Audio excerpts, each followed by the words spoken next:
up, media man. I said get up, punk.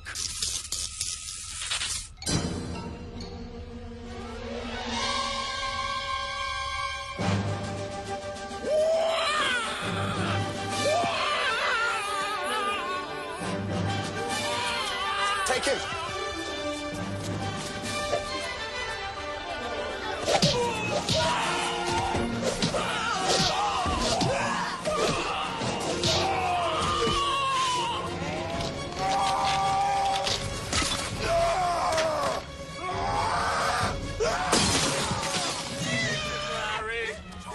Out. Show him Kung Fu Master Larry. Show him, Larry. Do him. Work him, Larry. Get him, Larry. Kung Fu Master Larry. Do it.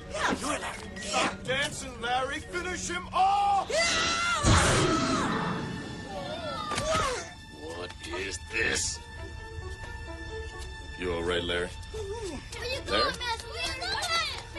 What's up with that? So I know this 50-second clip might seem like some random goofy one-off joke, like that's not exactly, crucial to the plot of the movie or whatever. But for me, back in 1996, this clip was everything. See, this is what you gotta realize. Like back in the mid 90s, I was just starting to learn about Kung Fu. I hadn't discovered Dragon Ball Z yet. So back then I looked up to real life martial artists where, like Jackie Chan and the legendary Bruce Lee. And as much as I loved Enter the Dragon and, Rumble in the Bronx, there was a glaring disconnect because these stories were about grown-ass men with grown-ass man problems. Like, oh shit, these ruffians are making trouble at my small local business. If someone doesn't fall through with like some spinning shadow kicks, like I'm gonna have to declare Title IX, and we're gonna have a bad fourth quarter, and I'm gonna have to get a job working like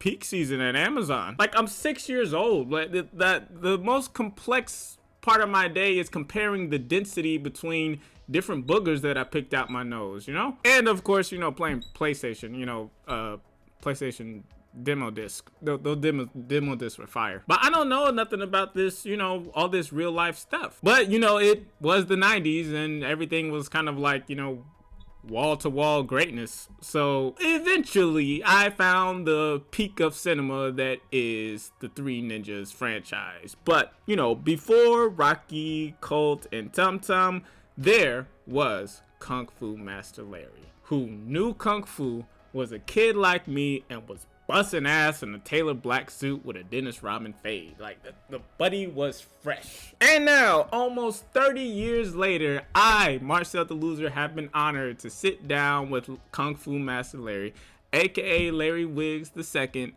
to talk about life, Kung Fu, and interestingly enough, the number 9. Hope you enjoy. Come on, Benny, man. The kid is a L7 Weenie. Hey, Larry, can you hear me? I can hear you just fine. Can you hear me? I hear you just fine. All right.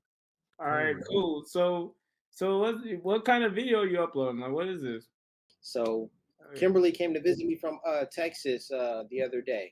Kimberly and I were hanging out, and she doesn't know LA the way I know LA because I'm a native Angelino. So I showed her. Okay. I showed her what was up in LA, and I documented our trip together. So you can watch it and check it out. Check out what we got into during our day. It's not easy. LA can be very intimidating for anybody coming out here, and you need a local, someone to show you around. So that's what I was doing, taking the responsibility of showing Kimberly around. She's a world traveler.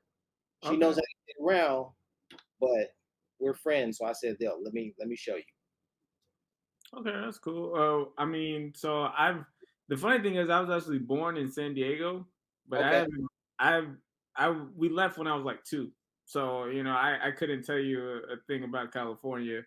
So I've only like really been to Los Angeles like once. Like I went back when I was like maybe like 15 for like on spring break. So I wasn't making memories. Like I couldn't tell you anything we saw, except I do vividly remember going by Mexico while we was out there and the border was like lit as fuck. Like it was the one of the most like I've never felt more privileged in my entire life. Like there was this little kid out there juggling, and Yeah. then my mom gave some other kid money from like one side of the car, and then he saw that and he like sprinted over there and started juggling so fast. Like I've never like I just remember being like, damn, like that's messed up.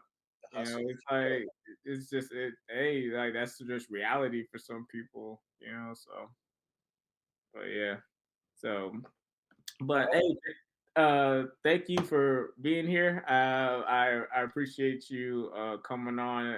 And I know my podcast isn't like really all fancy and flexy, but I do very much appreciate you being like just so I'm not also like over here making just being stupid. Are you in fact Kung Fu Master Larry from Meterman? Can we curse on here? Yeah, I encourage cursing. It's a This very, nigga it's last a, week. I love for there to be a colorful vocabulary amongst my guests. Am I Kung Fu Master Larry? Yeah, indeed I am. You're talking to a man who, when he was a kid, got an opportunity, and like that young man in Mexico who ran from one side of the car to the other, he was like, I've got to do this, and took advantage of that opportunity. Now we can get into this a little bit more Okay. about taking advantage of opportunities, but there was an opportunity. I did my job. I executed it, and that was what it was. Y'all can see my socks. Hold up. Are those socks? Yeah. Oh, I mean, I didn't see them until you said something about them. Uh, So, but it's tried to, okay. I tried to primp up the little thing, but all right, it's all Yeah. good. So I'm just sitting in a blank white room. It's all good. I wish I had socks to make it seem like I actually possess a wardrobe.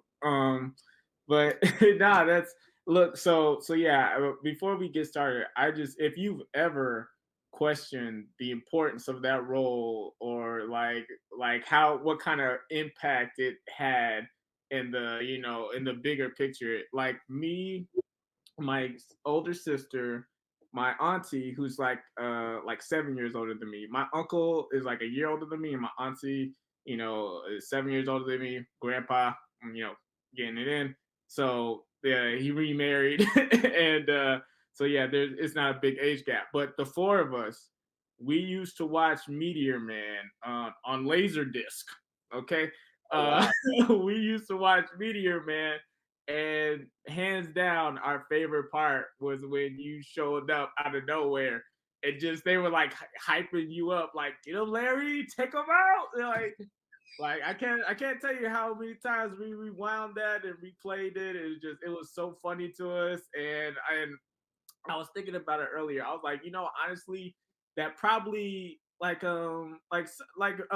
few years ago when people were talking about representation and diversity and media, and it's something I've never really felt like oh yeah, that's something like that's really important to me and stuff. But thinking back on it, I did like latch on to things that were more so closer to like my experience growing up, and seeing a young black kid doing martial arts and stuff. It was like it was just cool. Like my eyes just lit up as soon as you came on the screen, and then everything else in that scene and movie already was funny, so it made it even better. But yeah, like you are a big part of our lives, and I just want to say thank you for your contribution. I So appreciate you saying that. yeah. And personally, I didn't. Of course, at the time, I had no idea what the role would mean. To people who would see the movie. Uh, Mhm. Within my circle of friends at school, I became the cool kid, the popular kid. Hey, that kid was in the movie. Like wow. And but there are at least two folks who contacted me on Facebook and said, "Are you really the guy who was in that movie, and they told me, they were like, man, that was the coolest thing that we saw at that time. And so and you're now the third person, so that's only three people. Hey, but that's the three people that found you and managed to like get in contact with you. I am pretty sure there is a good large group of people out there who And just haven't taken the time. and that is awesome. So I'm happy to be here with you. But wait a minute, we sent messages to each other, but I didn't get your name. Oh, so I'm Marcel. Pin name is Marcel the Loser. It's because it's only after we've lost everything that we're free to become anything. So Yeah. I'm a cartoonist out of Marietta, Georgia. It's like at the suburbs of Atlanta, just out on the outskirts of the metro area. So Do you work, that's who I am. do you work on Fiverr? No, I usually I do most of my own stuff. I write and draw my own stories mostly. Yeah. Because the T-shirt that I'm wearing, I use Fiverr to contact someone to draw some images, a cartoon. Yeah, I'm seeing that. I was like, is that the Boondocks or is that something else? I was wondering. Oh no, these are my stories. Things that have happened to me that I'll share a little bit more about that. Yeah, go for it. Right now. I mean, unless there's something else you want to talk about right now, I just wherever the conversation takes us. Got you. Well, yeah. Well, I'm sure. I think you probably want to know how Meteor Man came about. So we'll take it step by step. Yeah, I'm like, I would definitely gonna circle back, but I would just sometimes like I'll get in conversations with people, and then I'll be trying to like sort of stay on like topic. But then like we'll like never come back to this thing they talked about or brought up that was really interesting that I would have loved to know more about, but we ran out of time. So sometimes I like to stay focused. Sometimes other times I'm just like, hey, let's just branch off to where it and if it circles back. But yeah, you can do that too. Yeah, tell me more about that experience with Meteor Man. All right, bro. So this is my sticker right here. I made this recently. Does this look familiar? I All right. don't know roads. Okay. So in California, we have interstates. In America, we have interstates. You got right. I've seen the streets. Yeah. So one of the major. You're in Georgia? Yes. All right. So Interstate 10 runs through Georgia. Yeah, I believe so. Yeah. All right. So we got all these interstates. Mm-hmm. So we don't have a 109. And I made this. This is a sticker. This is a sticker that's available on my website. Okay. And what website is that? IC109.store. Gotcha. Right. And so the reason why 109 is the number is because I've traveled the world, Marcel. Mm. Not because I plan to, not because my life has always been just as I stated it. I'm going to do this year and I'm going to do that year. No, my life hasn't been that way. But I had an opportunity to travel, and I did travel. And doggone it, Marcel, I kept getting assigned a seat in row 10 or a seat in row 9. It was either 10 or 9 for me. And I was like, 10 and 9, what's up with that? And I also went to Japan and I saw 10 and 9. It's a very famous fashion store. It's called Ichimaru-kyu. That's how you say 109 in Japanese. Ichimaru-kyu. And I was like, Ichimaru. Hold on, I'm one of those like I could do this. I could do this. Yeah. Ichimariku. Ichimariku. Ichi. Maruku. All right, I wrote it there. You can. Okay. I'm gonna say, and it's all right. I ain't going to Japan no time soon. Go ahead. All right. Well, I went for you, and yeah, I saw these numbers. I saw these numbers, bro. So, but the thing about it is like I kept seeing these numbers, and I just kept wondering, how come I keep getting assigned a seat in row 10 and row 9? And to tell you, I told you about that trip that Kimberly made when she came out here, right? Mm-hmm. Well, I took a trip about a week or so ago. It was on Amtrak. And when I boarded the train was waiting for me on track number 10 or 9? on track 10. 10. Okay. Kimberly came to Los Angeles on a train that was on track 9? Yes, sir. So I'm just like, I'm going with it, man. I can't, these things keep happening. So I'm just like, I'm going with the flow. So I've got my website. I've got the YouTube channel. So when you think of Kung Fu Master Larry, think of 10-9 as well. 10-9. All right. I like it. So my mother, who is not a degenerate gambler, but definitely has a condition. She would say, "Have you played these numbers?" All right, I've got a story. I was in Singapore. Okay. I walked into the casino and I saw at one roulette table there was 10, at another roulette table there was 9. Those were the numbers that had come up. Mm-hmm. Like when I walked in there, I saw on the tables 10 and 9. 2 different tables. Those were the last numbers that came up. So I started to play. I got up. I won about $100 or some dollars. And in Singapore, I mean, no, I won't say in Singapore that's a lot of money. I mean, that's $100 is $100, Yeah. And the dealer, the croupier, looked at me and was like, "You won. Why are you gonna stay here?" So I said, "You know what? I'm not gonna stick around. I'm gonna take this meager winnings, and I'm gonna check out." Hey, So go ahead. No, there's a little bit more to the story. Yeah, So, go ahead. all right. So I go to the cashier, I get my little money, and I walk out a winner. Mm-hmm. Because if I stuck around, I'd have been lost all of that.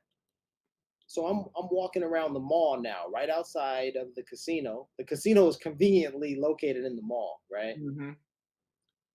That's Singapore for you. I'm Yeah. walking around, and every store that I pass, no one is paying attention to me whatsoever. They're just like, whatever, just, you don't look like you have enough money for our store. We're not even gonna bother, talking to you. Is So Singapore that high end? Is it like high fashion and stuff out there? yes, sir. Oh, It was nice. all right. And so I'm walking, and then I pass this one store, and the salesperson actually leaves the store as I'm walking around. He comes out of the store. And he's like, "Hey, come on inside." And he's telling me, "Listen, we have this skin product," and I'm already taken aback. I'm like, "Excuse you? You saying something wrong with my skin?" So he's like, "Come on, we've got some skin products. We'll give you a great discount." And he's like selling me on it, like, "You gotta buy this stuff today." And I'm like, "I don't know why you're so aggressive. I don't know why you chose me." Okay. I said, let me think about this for a second. So I stepped outside of the store, and I looked around, and I happened to look up in the corner of his store where each stall, or each business had a number. Mm-hmm. Marcel, what was the number of his store? 109. Yes, sir. And I was like, okay, you know what? I'm going to buy what you're selling me, because I don't know how you knew that these were my numbers, and I don't know how you chose me out of all of these people, but I'm not going to go against my good luck, Right. with these numbers. So I'm like, bro, let's go. Let's get this. So he told me, he gave me like $300 worth of merchandise for like $100. Hey, yeah. Hey, the universe has definitely shown you the way. That's definitely, yeah. You just stick with that. It'll take you far. If you don't mind me asking, how old are you? 44. I'll be 45 in October, 10th month, and the 9th. Oh, that's your birthday too. Wow, man. That's All right, you get a little spooky for me, honestly. That's a little you're going over the edge, okay? Like, That's what I'm saying. nah, that's cool, man. So it's funny, like that's uh almost really close to being sort of like my girlfriend. She was born October 18th, and so her mom was born on the 18th as well. So was her sister. They were born on the 18th, not in the same month, but they were all Right. born on the 18th. The 18th is just like a big number for them. I was Oh, like, yeah, that's weird. I'm like, my family, everyone's just born in August, like it's just what do you call it? I'm losing words here. Uh, Dogpile. That's the word I wanted. We're dogpiling on the month of yeah, August. yeah. I hear you. Yeah. So, but nah, that's cool, man. So, okay, all right. So now circling back to tell me. So, yeah, what led you to being in Meteor Man? Well, I had been studying martial arts as Mm. I guess since I was like 5 years old, Mm. and I found that I was pretty good at martial arts, so I continued with it. I tried little league, no, well, yeah, Pop Warner football, which is little league football. Mm-hmm. I tried that. I did it, but even at a very young age, these dudes were running full speed at each other with their helmets on, hitting, smashing into each other, Mm-hmm. to prove that they were strong. And I was like, even at that age, I was like, don't you guys worry about concussions and other things? So I was like, I'm not about to do that, you know. And the martial arts, I was good enough to not get hit, not get injured, um, and I did that. I went full fledged with martial arts. That was my lane. I was in my lane at that young age, and Mm-hmm. even though I wasn't in group sports and team sports, football or basketball, um, martial arts sustained me, gave me confidence, discipline. And I was a darn good student. And it had a lot to do with my martial arts background. So how I got into Meteor Man is through my dad. Mm-hmm. So my dad was working for the city of Los Angeles, and his work had him, talking with powerful people in the city, throughout the city. And one of those powerful people was Robert Townsend. Mm-hmm. It just so happened that he was making another movie, and he was they had a conversation, and Robert Townsend said to my dad, I'm looking for a young black kid who knows martial arts to be in my movie. Martial arts, black kid, young. Dad was like, I think I know somebody. Yeah. Yeah. And so that's how these things work. It's again, like I said, my life hasn't been something that I've planned. This Mm. was opportunity meets preparation.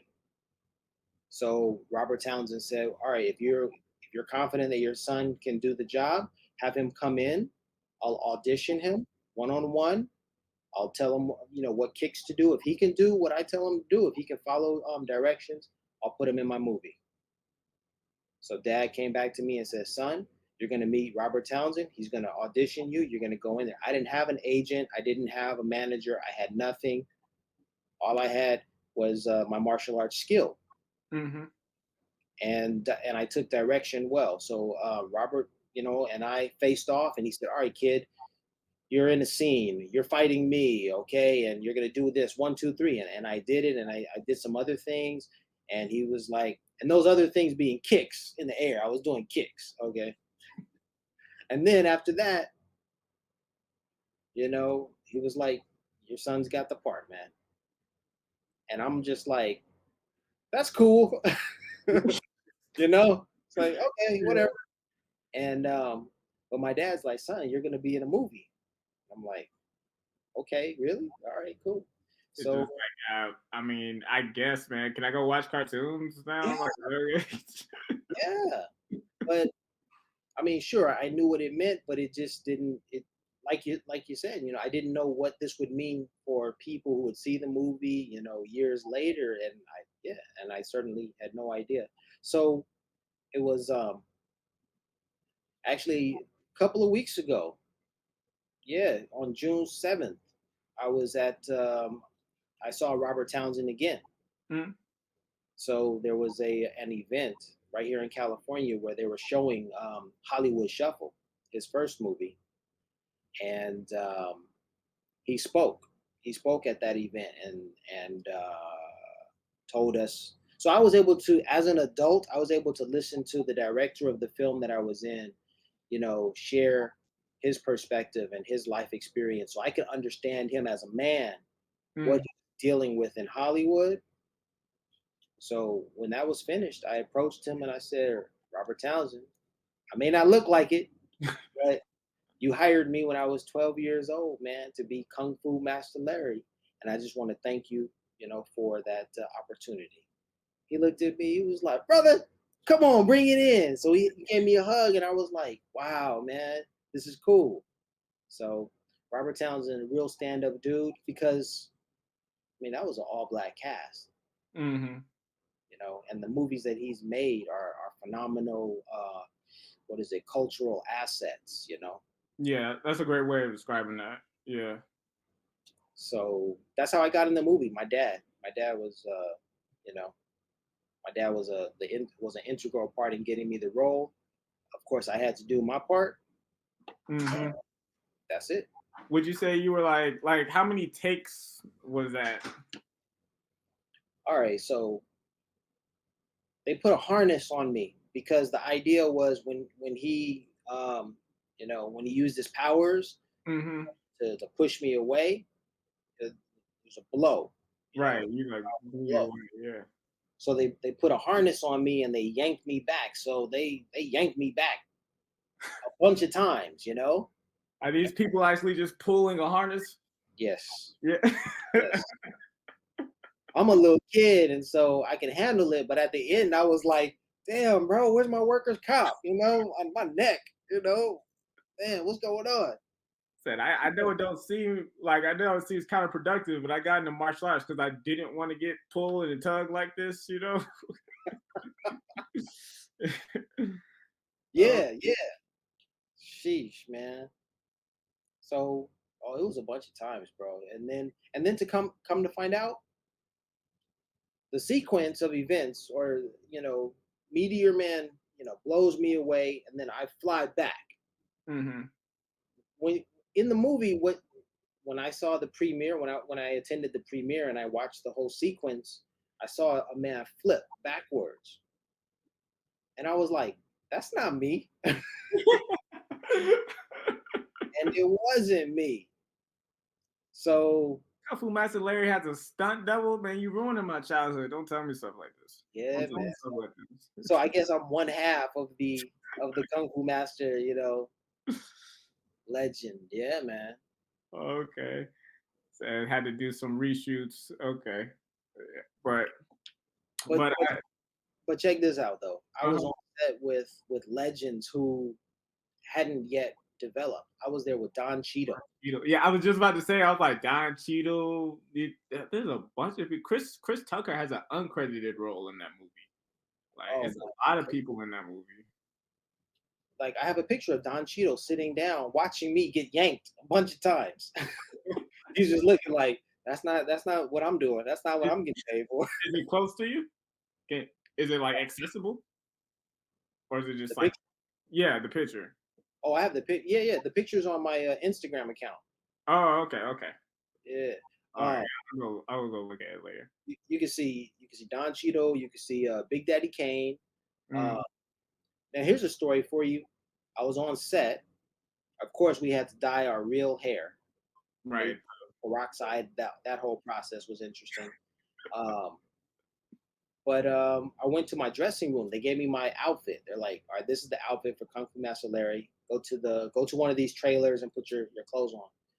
So I walk into the trailer as a young. I'm 12 years old. Mhm. Okay, I walk into this trailer and all I hear is this loud voice. Nigga, I tell you what, this motherfucker da da da da, and this nigga da da da. Now and he was just going off, and I'm just like, I'm 12 years old. Now, mind you, I attended a private school, right? Okay. So my thing is, anytime I heard a curse word on a rap song, we turned the volume down. You know, I wasn't used to getting all of this profanity, all of these curse words just coming so real. And I was saying to myself, man, who is this nigga? Because I'm thinking to myself as a 12-year-old, like, will this nigga shut up? That was Eddie Griffin, man. Oh, he is in that movie. That's right, Eddie Griffin. Oh, that's like, yeah, that's young prime Eddie Griffin. I know he was going off. So it's like, well, and so at that time, Eddie, knew that he was going to be a star. He was like, look, man, why turn it down? I need to turn it up because I'm going to make it, Yeah. I was just like, wow, I don't know. Yeah, it's what is it? Cosby's in that too, isn't he? Yeah, he was I mean, you don't have to speak on that if you don't want to fall on either end of that debate. I don't want to put you in a position, Kung Fu Master Larry. But yeah, I forgot. I'm gonna share all my stories right here. Yeah. So I asked Cosby for an autograph. Uh-huh. It was around 88, 89 or so. This was before Meteor Man. I didn't see Cosby on the set of Meteor Man, but I asked him for an autograph, and I had a shoe, and I didn't think it was such a bad idea to hand a shoe to a celebrity and say, "Please sign it." Mm-hmm. In fact, Miguel Nunez Jr. Is a name. He was in the movie Life with Eddie Murphy and Martin Lawrence. He was in I think Harlem Nights. Juana Man dude, right? Juana Man. There you go. Yeah. Miguel Nunez Jr. saw the little kid with the shoe, and he was like, "Yeah, I'll sign that for you, little dude, no problem." And I was like, "Thank you." And I was like, "Mr. Cosby, would you mind signing my shoe?" Cosby looked at my shoe, thought about it for a second, and was like, "Hell no, man, I'm not signing a damn shoe." That's my story about Cosby. So man, yeah, that happened. I'm a little kid, impressionable kid. Like, could you please do this for me? And he was like, hell no. Nah. Yeah, don't you know I got things to do? I gotta attend to a certain amount of let's say incapacitated individuals. I don't have time to sign shoes. I don't have time to sign shoes. Oh my gosh, man. So yeah. But that's crazy. It'd been wild. Like, he wanted to sign my shoe, but he signed my prescription bottle. I don't know what that was about. Yeah. I could sign. I was like, I'll sign that. Something that actually is on brand for me. But nah, that's amazing, man. Like, honestly. So did you do anything else outside of Meteor Man?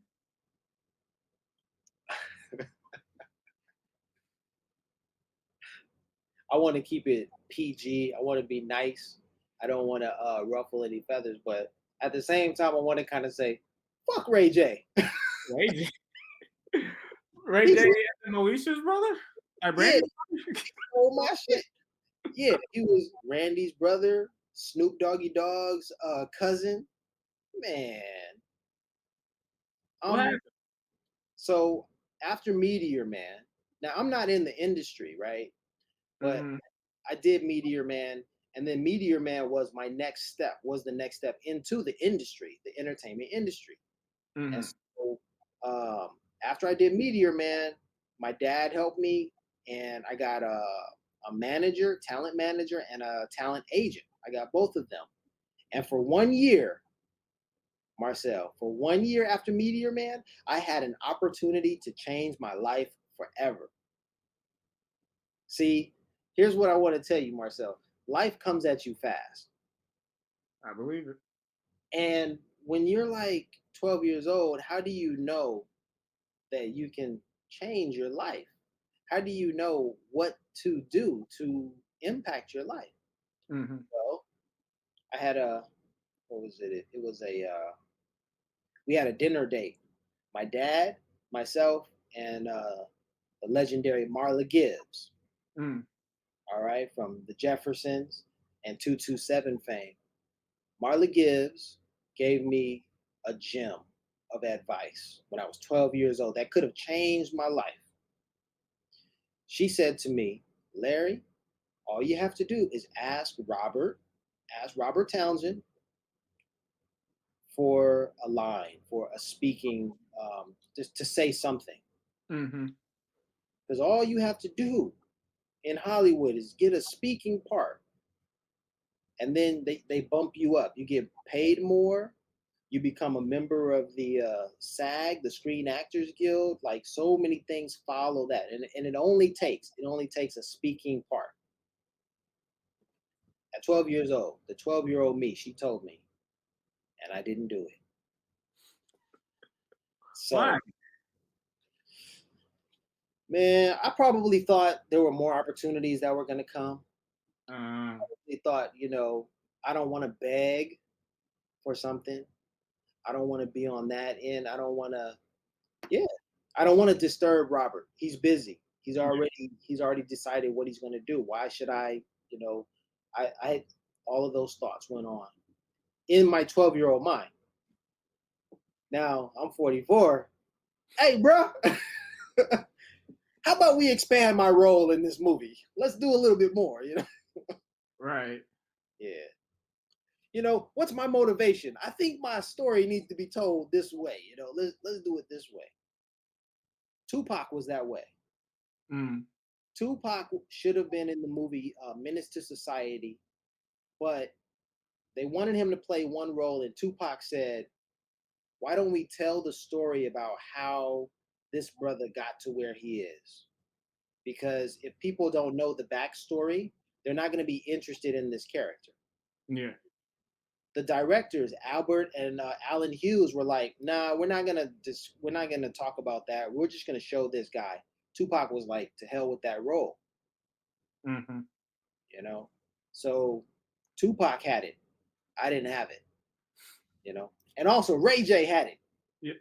Let me tell you about Ray J. This nigga here, 12 years old. I'm maybe 13 at this point. Mm-hmm.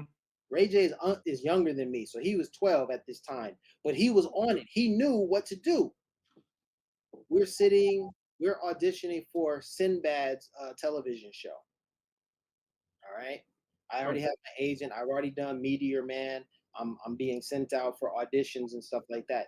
This audition is for Sinbad's show. I'm sitting in a hallway. Ray J is sitting opposite me in that hallway, and Ray J is on it. He's telling me, this is my job. This is my role. My sister is famous. I'm coming next. This is me. It's not for you. This is for me. So Ray J. whatever you think about, bruh, forget it. I'm on it. And I'm just like, who is this dude? He's confident. He's arrogant. He's telling me what it is. And he's younger than me. So, yeah, man. So you got to be hungry. So these are the lessons of life. You got to want it. You got to be willing to ask for what you want. You got to be hungry and aggressive, and let nothing stop you. So that's what it is. Yeah, big facts. It's a lot of great things come from just opening up your mouth and just saying, going for what you want. For example, women. I very much struggled with women until I learned to actually, like I was really good at the what you could say, the intro, the orientation to Marcel. I was like, I can make hella jokes. I can get it laughing, feeling good, friendly, all that great stuff.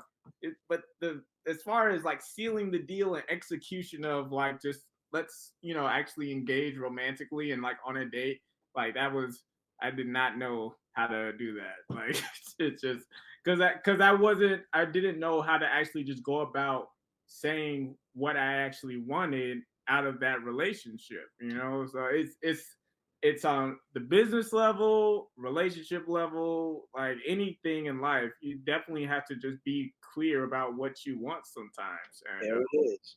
and the universe will reward you. And it sounds like for you, in somewhat of a 109 fashion, it will reward you. But hey, real quick before we continue, you've been like glitching, like your camera's been glitching through like the whole Ray J story. I didn't want to say anything because you were it was because it was a 10 out of 10 story. Again, classic Ray J. But yeah, your camera, like your video's been glitching.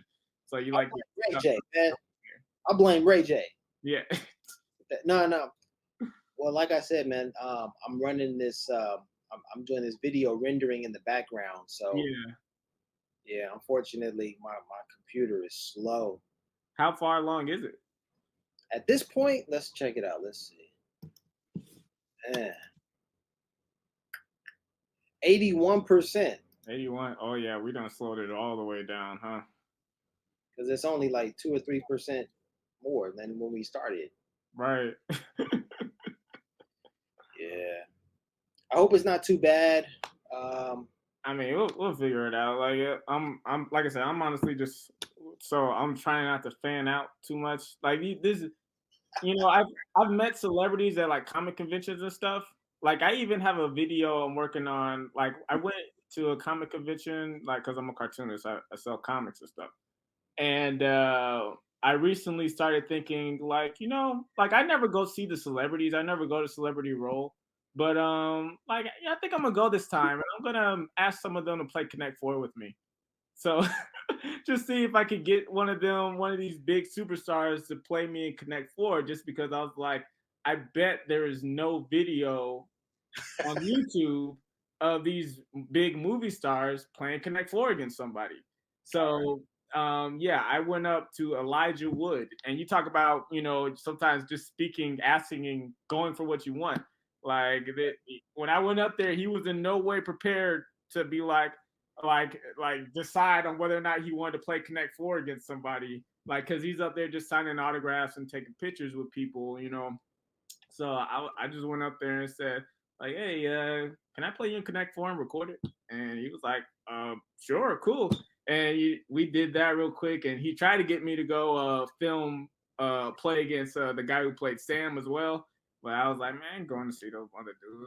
Those other hobbits don't matter, bro. It's about you, you know. But no, I honestly, those lines were hella long. Like I couldn't stand it any more lines. I had to get back to my table. But yeah, it's yeah, you just gotta go for what you want.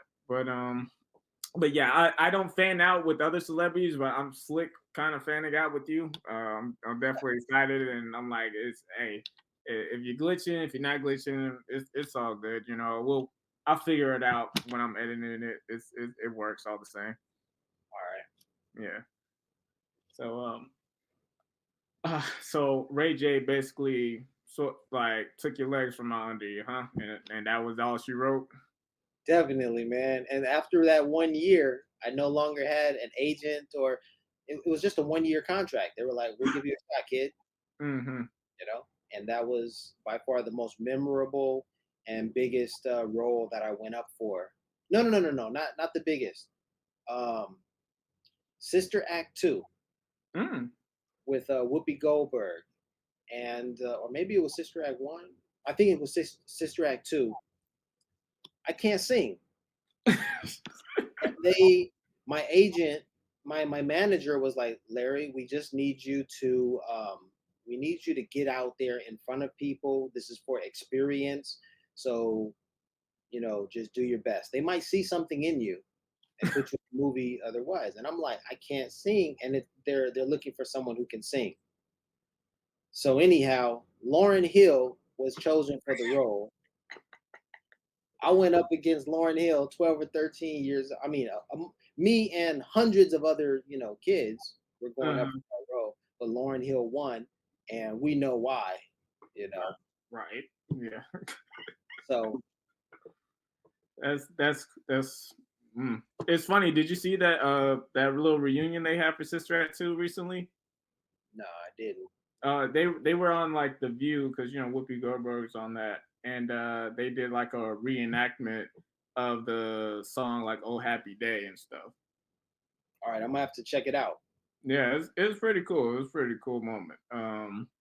But I mean, it might be a little traumatizing for you, but it was cool for me. I very much took delight in your failures. That's what I'm trying to say. But yeah, it was pretty cool. It's you should anywhere you look, YouTube, Twitter, it's bound to be there. But yeah, that's so all right. So yeah, after that 1 year contract, just back to a regular old kid, I guess. So after it's like okay, this the Hollywood thing isn't gonna work out. What were you thinking about? As far as the rest of your life back Just thinking about money. then. Now, for the check that I got from Robert Townsend for that work as a kid, it was as I recall, it was a couple $1,000s. Okay. And that was huge at that time. 1992, 93, that was amazing. The whole experience was amazing. So I immediately started thinking about investments, and so I put my money into mutual funds, and getting a college degree became my focus. My mom and dad were very adamant about education. Mm-hmm. So my college degree, my undergraduate degree, but I was studying finance, and I didn't see a lot of brothers or sisters in finance, as role models. So I knew that I was sort of a pioneer. I was sort of in uncharted territory, and basically I didn't have a network in finance to contact or to buoy me, keep me up afloat. Mm-hmm. And when I graduated with my degree in finance, well, then no one was offering a hand up. No one was saying, "Hey, kid, you're sharp. Why don't you just come in and work and learn with me?" Yeah, a little apprenticeship, apprenticeship. Exactly. Yeah. Exactly. And so from that point, it was like, if you don't see anyone else doing this, if no one else can help you in this, then let's not make this your dream. Let's not make this, let's not put any more effort into this. All right, let's be realistic about, what you can do and what opportunities are available. And then let's just focus there. So my buddy from college was like, there are jobs in Asia. And I was already a black belt, second degree black belt in Taekwondo, which is a Korean martial art. So I decided upon teaching English in Korea. So I killed two birds with one stone. I was able to work, support myself, and also learn about the culture from which the martial art that I had learned, had come. So things worked out for me from that point. I spent 9 years in Korea teaching English, learning the Korean language, doing a lot out there. That was a very beneficial time. I was able to grow. We had an event yesterday where black men who aspire to be teachers here in Los Angeles, we gathered at a golfing place. It's called Top Golf. Yeah, the restaurant spot. Oh, you know about it? Yeah, they got them out here too. Yeah. Oh, okay. All right, right on. So we went. It's funny because in my head I'm thinking of this whole we gathered. It was this beautiful moment, and then it was like we were at this place. It was golf. It was Top Golf. I'm like, oh, damn. But no, yeah, we have a couple out here. I don't know if it's how popular it is across the nation, but we have like at least two I know about over here in Atlanta. But I've never been to Top Golf. It's new to me, and I'm looking at it like, what is this? But, yeah, my dad likes to golf, so one of it was right after they built it on Father's Day, we went over there with them, so we went pretty quick. Yeah. So I was doing some golfing, or I was at a driving range, screen golf in Korea. Mm-hmm. So I knew how to swing, and I had some experience. So when we got over there, then that's I knew what I was doing, even though I didn't do well. But you know what I did do well in? I didn't get the points. The points, my points didn't go up, but I had the longest drive. So I know what I'm doing. I just didn't know how to adjust for that day yesterday. But what I'm saying is, when I was in Korea, I had access to a driving range, Mm-hmm. and so that's where experience of golf came into play. And being in Korea, I was able to develop, like, learn to speak Korean, um, and then travel, the world. Um, things helped me develop much more so than if I had just. I think much more so than if I had just stayed in Los Angeles, Mm-hmm. with family and so forth and so on. But yeah, Korea was really good. So Yeah. So, uh, you were saying that while you were there, you also, um, basically grew more, you developed a deeper appreciation of the martial art that you devoted your life to. Tell me more about just what Taekwondo meant to you in your formative years. in my formative years, it meant discipline. It meant an extracurricular activity. It meant opportunity, job opportunity. Mm, It meant exercise.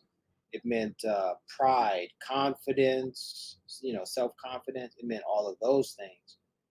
But when I got to Korea, I was so disappointed in Taekwondo. wha- Taekwondo is looked at as a little league activity, oh man. and there's no major league in Taekwondo. Mm, So young Koreans do it as a rites of passage to, through the adolescence and what have you. Um, and But in Los Angeles, when I was learning Taekwondo, I was mhm. learning Taekwondo alongside adults, grown adults. And I thought, wow, if I'm an expert at this when I get older, that would be cool. Everyone does this late into life, and all that kind of stuff. But in Korea, those classes, no one in the class was over 18. In Korea, Koreans all had a life. They were like, no, they had careers. These companies, Samsung and LG and Hyundai, all these companies, Koreans Yeah. are serious. I mean, those were some booming, like back in the '90s. I can only imagine. Yeah. So did they like do a different kind of martial art, or they just didn't mess with martial arts at all after a certain age? If they studied, okay, you can major. You can go to college and major in Taekwondo, Mm, right? But again, think about your options. If you major in Taekwondo, you're going to probably stay in Korea, and you're probably going to grow a business that's in the local community where you're teaching the children in the community. mm-hmm. You're local. Now, if you want to be international, then you're going to be the executive of Samsung, LG, Hyundai, and Taekwondo. That's an afterthought. That's like, oh yeah, we do that, but I don't do that. We're business. Mm-hmm. So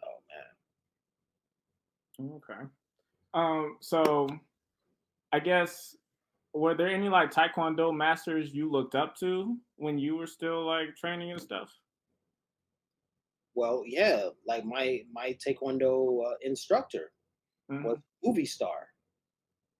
He was a big movie star, and the movie that he was in, he had a franchise called Best of the Best.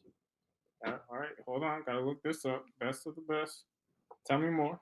So best of the best, the first best of the best stars Eric Roberts and James Earl Jones. Okay. Now, just to give you some idea, my 12-year-old self or whatever or younger, I memorized that whole movie. I used to watch it religiously, and he was my teacher, Mr. Philip Reed. Mr. Philip Reed. Oh, okay. He All was right. my instructor, and so I'm like, yeah, it was quite the inspiration, and yeah, movie star, international star in Korea, a big star, and my instructor, yeah. And then I was studying.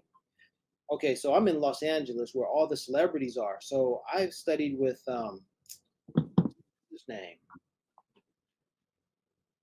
I can't think of the brother's name, but I think it's first name. I'll tell you. Did you see on Netflix The Harder They Fall? Yeah. The Western, right? The Western. All right. Yeah. In the beginning of the movie, there's a family, and there's a woman. There's a husband, a wife, and a young boy, and then Idris Elba, his character walks in and he basically kills everybody except for the son. Mm-hmm. The husband, that actor, studied at my martial arts school. Okay. I remember seeing. I can't remember his name, but he's a dynamic actor and all of that. I just had to say that. It's just the irony is like, oh yeah, there was this guy. He was really good at martial arts. Got shot by a gun in this movie. Like all that kung fu didn't mean jack. Yeah, but nah, that's cool. Yeah.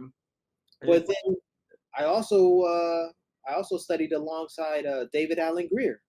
Oh, cool. Now the thing about David Allen Greer, like when you're supposed to key up when you punch, you're supposed to yell. Why? David Allen, was that? Why is that important? It's for breath control. Okay. So when you release force and power, then you exhale at the same time. You release. Poof, David Allen Greer's Kiop, as the way I remember it, was Kia! He was serious too. In class, and it was just like, you serious, bro? Oh man, David Allen Greer. He called me Sugar Ray Larry. Sugar. Yeah, after Sugar Ray Robinson and Sugar Ray Leonard, man, I was and that was during the time when he was on In Living Color. Do you remember In Living Color? Oh, very much so. Yeah. Oh, yeah. So, man, and he was the man. To see him and to be in class with him, it was like, all right, can I get an autograph? He was like, got one autograph coming up for Sugar Ray Larry. I was like, right on, man. So I was in the mix with all of these people, Mm-hmm. and it was a beautiful experience. So. Is it sort of like that still nowadays for you? Like being out in LA, like do you come across like a lot of famous people? I wouldn't say a lot, but the circles that I'm in, are also the circles that I've been in. Mm-hmm. Like Marla Gibbs was a star when I was a kid, but we also we had dinner with her because I went to school with her grandson. Mm. My sister dated her grandson. No. And so when my dad proposed that we all have dinner, he was like, "Hey, Marla, your grandson goes to school with my kids." And she said, "Oh, I know that school. Okay, no problem. And yeah, let's go out to eat. We're on the movie together, and you guys go to the same school. Of course, you guys are family." Mm-hmm. So the same thing is today. The same situation is today. About 2 or 3 years ago, Marla Gibbs received her star on the Hollywood Walk of Fame. Mm-hmm. And so my sister and I attended the event because we know the family. Right. One of my former colleagues, Big Mike, I was talking to Mike. Mike is from Cleveland, and he knows me because we work together. And when I told him that I was attending Marley Gibbs's celebration, he was like, "What are you doing there? Like, why would you be there?" I was like, "Bruh, okay, these people know me and know my sister and I, so we had history." So Mm-hmm. there are some people that I know. There are some people that I cross paths with, but there are many people that I would like to meet. You know, Who I'm a would you fan. say is the number one person that you would like to meet? Who would I like to meet? Man, my pops. I remember when Halle Berry was single. My pops was like, "Hey, Halle's single, Larry. She's on the market." Halle Berry. Who else would I like to meet? I'm mad your dad said, "Look, you gotta screw this chick for me, okay? Like, someone has to do this. Someone I know has to have sex with her. It has to be you Man, for the so dynasty, Larry, for the family." man, that was a time, and I was like, "Pops, you really think that's possible?" He's like, "Man, anything is possible." So, Hey, I would say just wait till October hits, and then maybe see like start warming her up on the 6th, 7th. And when the next goes around, yo man, I'm telling you, the universe hasn't lied to you yet. All right? You might have caught her slipping. You might have caught her slipping. man. So what else? What else we got? Man, Halle Berry. Ooh, there's just a bunch of man.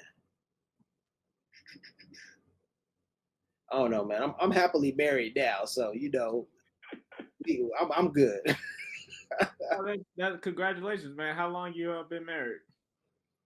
Well, we got married in 2019, and my wife and I were elementary school classmates, Oh, cool.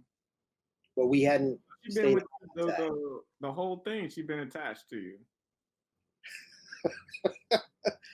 We haven't been in contact. We hadn't been in contact for so many years, but Oh. we were when I lived in Korea. Mm-hmm.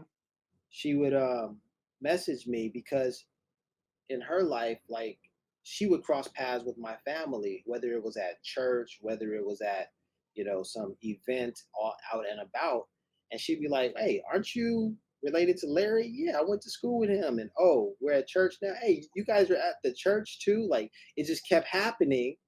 So she would send me a message on Facebook like, "Hey, Larry, remember me?" And I'm like, "Of course I remember you." It's like, "Well, I keep seeing your family, and I just wanted to check up on you because you're so far away from your family." And I'm like, "Yeah, I'm doing fine. I'm doing fine." Guess how many?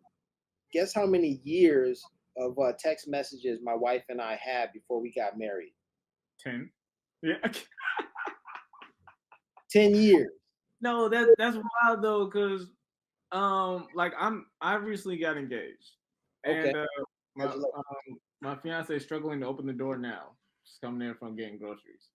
Uh, Kung Fu Master Larry's says hi, Sheree.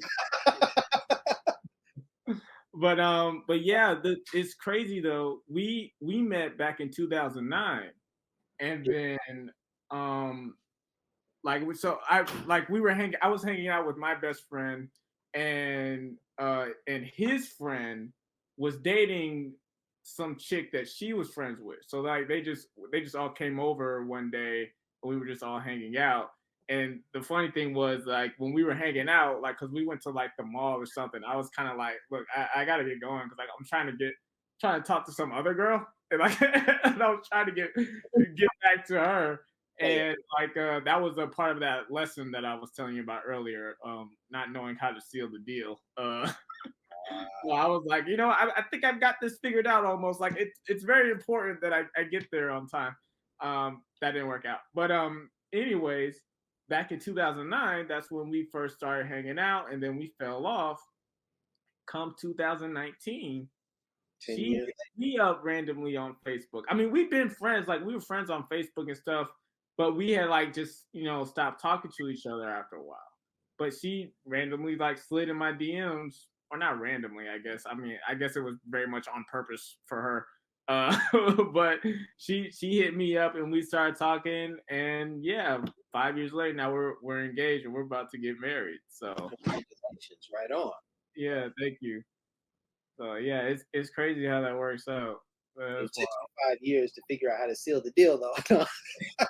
Yep. No. So like there was a couple of years after I stopped trying to pursue that other thing. I was like, okay, maybe I can actually try and get with this chick. And as I was starting to put together my skill set, I was Yeah. like, okay, I think maybe I don't know. And then she was already like she was in a relationship with somebody already. So like I was kind of just in the batter's box, like, oh, all right, I'll be over here. And I kept staying over there. After a while, just kind of like, all right, well, it's not gonna happen. So, but then yeah, just happened to come back, and yeah, so it was one of those moments. Like I told her, and I'm still debating on whether or not this was a good idea. But I told her like she was like one of my dream girls. Like I was like I almost never thought I would get with you. Like it was really a fulfilling moment when that happened. Right. And, I'm like I shouldn't have gave her that much power, like in the relationship. And she should have. I was like it's crazy how it sounds, I know, but it just I don't know. It just seems dangerous for her to know how much she means to me. So, I got it. but nah, that's great that y'all are that you're happily married. Do you have kids? I do not have, biological children. So I Okay, have a stepdaughter. Yes. all right, So, and yeah, to be honorable or to be, to fulfill the fatherly role, you know, mm-hmm.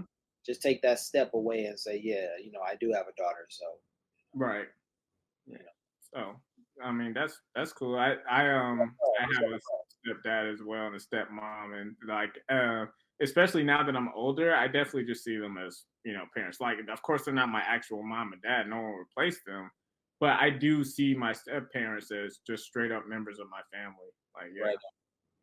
hmm So, I'm like, we're rounding out our hour here. I'm trying to think of something else to like. Is there anything else I would love to speak with you about?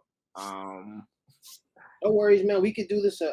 We could do this again, and we could see what the people, what the response is, because mhm, like my buddy, I mentioned him, Big Mike. mhm, Big Mike is like when he's always telling me, he's like, man, stop talking about this.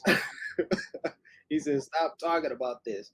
And he's like, but you know what, bro? You got some other stories that you need to, he's like, those the stories that you don't tell, those are the ones people want to know. They want to hear. right. And So that's why I like to just kind of branch off on those conversations. It's like that little stuff that just that pops up real quick, and then you kind of just keep going in the conversation. It's like that little stuff is where the juice is. Like honestly, like that's where the juice is. I'm not ready for that. I'm talking because I've traveled the world. Right, and yeah, that's what I was gonna ask you. Like real quick, just where of all the places that you've been? And when you travel the world as a single man, you find yourself in some situations. Oh I've man, been to 42 countries to date. wow. So now I'll just give a little tidbit. Uh-huh. Thailand is known for it being a sex capital. Sex tourism is big in there. And I want to definitively say for anybody listening, Thailand was at the bottom of my list of priorities to visit because I did not want to go to Thailand as a single man because everyone would be like, "Oh, we know why you're here," or or "We know why you came here," or "We know why you're going there." I didn't want any of that, so that was at the bottom of my my priorities. All right, Uh-huh. but I have some stories, bro. All right. As far as places to go, I had to honor the lesson that my sixth grade teacher told me, Miss Shirley Clisby. She was a black woman from I don't remember where she was from, but she was in Los Angeles. She took us to Georgia. She took us to Atlanta. My sister went to Spelman. Mm. Like opened us up to the HBCUs, you know, because in Los Angeles we don't get educations like that. We don't see the bigger picture. And Mm. Ms. Shirley Clisby told me travel. She said specifically go to Africa. Mm. So before I traveled to any other countries, I made sure to go to Africa. I mean, I did go to South Korea first, but when I got my legs under me and I could really travel, I was like, I'm going to Africa before I'm going to Europe. Period. So to date I've been to 5 African nations, and Ethiopia, Tanzania, how you pronounce it, Morocco, Egypt, and Ghana. And I'm proud of that because she told me, you know, go to Africa. So I did that, and I learned so much, you know, so many historic things. So part of this story, part of this story is Black Jesus. Can't tell me otherwise, man. So that's where I am. Mm-hmm. That's what I see, and that's when I talk with people. If you're talking anything other than that, if you're talking anything, if you're, I mean, the research has definitively shown that all humanity comes from Ethiopia, Mm. comes from Africa. Genetics, anthropology, all the sciences point to Africa. So if we're not talking, if you have some other idea, no, I'm not black. I'm you know from America. I'm a Native American, or I'm from Asia, and I'm from like, but we all come from Africa. You know, that's the conversation that I want to have, or that's where the conversation starts with me. Mm-hmm. So, and any historic figure for the most part was black. So, um, my my travels told me, informed me of that. My reading, my research has informed me of that. So that's where I am right now. So, um, yes, I went to the European countries. I went to South America. I've been to Cuba. Been to Cuba twice. And in America, we couldn't, as Americans, we couldn't go to Cuba. So that was like, you know, enticing. It was appealing. Why couldn't you go? You had to have a visa.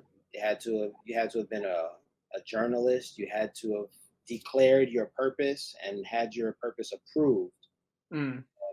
But I'm talking pre 2000 and pre Obama, right? Because that's the way that it was. You can't Americans couldn't go to Cuba. But when Obama got in office, he was like, "No, it's time. You know, let folks go." And when that happened, I was like, "All right, I'm in Cuba now." So South America, Cuba, the Caribbean. Um, I lived and worked in Saudi Arabia. Mm. Been to Japan, and yeah, so I've traveled extensively. I still have a lot more traveling to do. So only when the stars align for me and the money is right, you know, will I'll be back out there. But till then, Right. Right. Well, that's definitely a very rewarding passion to have, and I wish I traveled more sometimes. But I'm kind of one of the people I very much want to travel just the United States, the nooks and crannies of the United States. for Like sure. like I would love to go to Paris or Egypt. Like there's a lot of places you'd like to check off, Rome and all that stuff. But I do find a different kind of excitement out of discovering just really like surreal places to visit just in my own country. So it's like how you gonna go over here to someone else's country and you haven't even taken time to appreciate your own. But I that's just me. Like I honestly I super get everything you're saying. Like there's a part of me that's probably like hell yeah, like I need to go to Africa and absorb as much of that culture as possible. Like I owe it to myself, I owe it to everyone who came before me and everyone who comes after me in my family. Like there's definitely a part of me that feels that way. But there's also just, I guess, maybe the frugal person in me is like, let's just go to Nevada. Like, I don't know, let's just see see what they got going on in there. Maybe Minnesota has got some really good lakes popping right now. But No, I went to Washington uh, last week. I was in Seattle, Washington for the first time in my life. yeah. And I'm like, travel, no matter how far it is, I'm all for it. Because you're gonna see something new, you're gonna see something different, and it's worthwhile. Mm-hmm. So, and you know what's crazy? I went to Paris. I came back and I was talking to my young cousin, and he was telling me more about Paris than I could have told him from my experience, and he had only read books about Paris. So I'm all for, read your books and travel as Yeah. in any distance. Just your mind will expand from reading the books. Your mind can expand from traveling, and it doesn't matter how far. I'm with it. Mm-hmm. Let me shout out. Let me give you a little taste. This is my T-shirt right here. I can't fully see it because of the glitch, but Oh, you could describe it to me. So I'm like, cause what I'm thinking of doing for the video is like part of it. It'll be like the podcast because it was working up for a while, and then I think maybe the rest of it I might try like drawing like little sort of cartoon animatics for it. So if you can describe the shirt and where you're making this stuff available, then that could still help. IC109.store. www, of course, .ic109.store. And 109 is 109. Mm-hmm. So my T-shirt shows a black man hiking. He makes it to the top of the mountain. Excuse me. He checks his watch, and when he's at the top of the mountain, his watch, the clock reads 10:09 or 10 or 9 minutes past 10. Mm-hmm. And that is one of my stories of when these numbers, made an impression on me. Because can you imagine,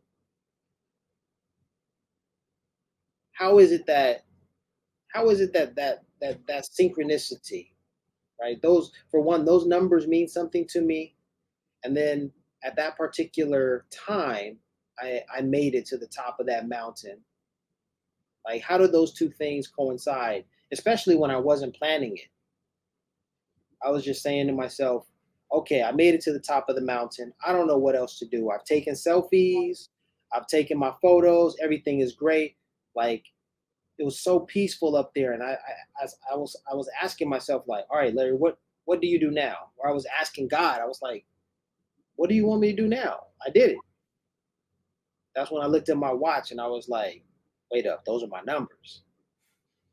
So I was like, all right, I think I've completed my task. Those numbers are telling me now, go down the mountain. Mm-hmm. So I used it. I used the numbers as that, as meaning like, all right, you accomplished something. I also felt that the spirits were talking to me because my cousin told me.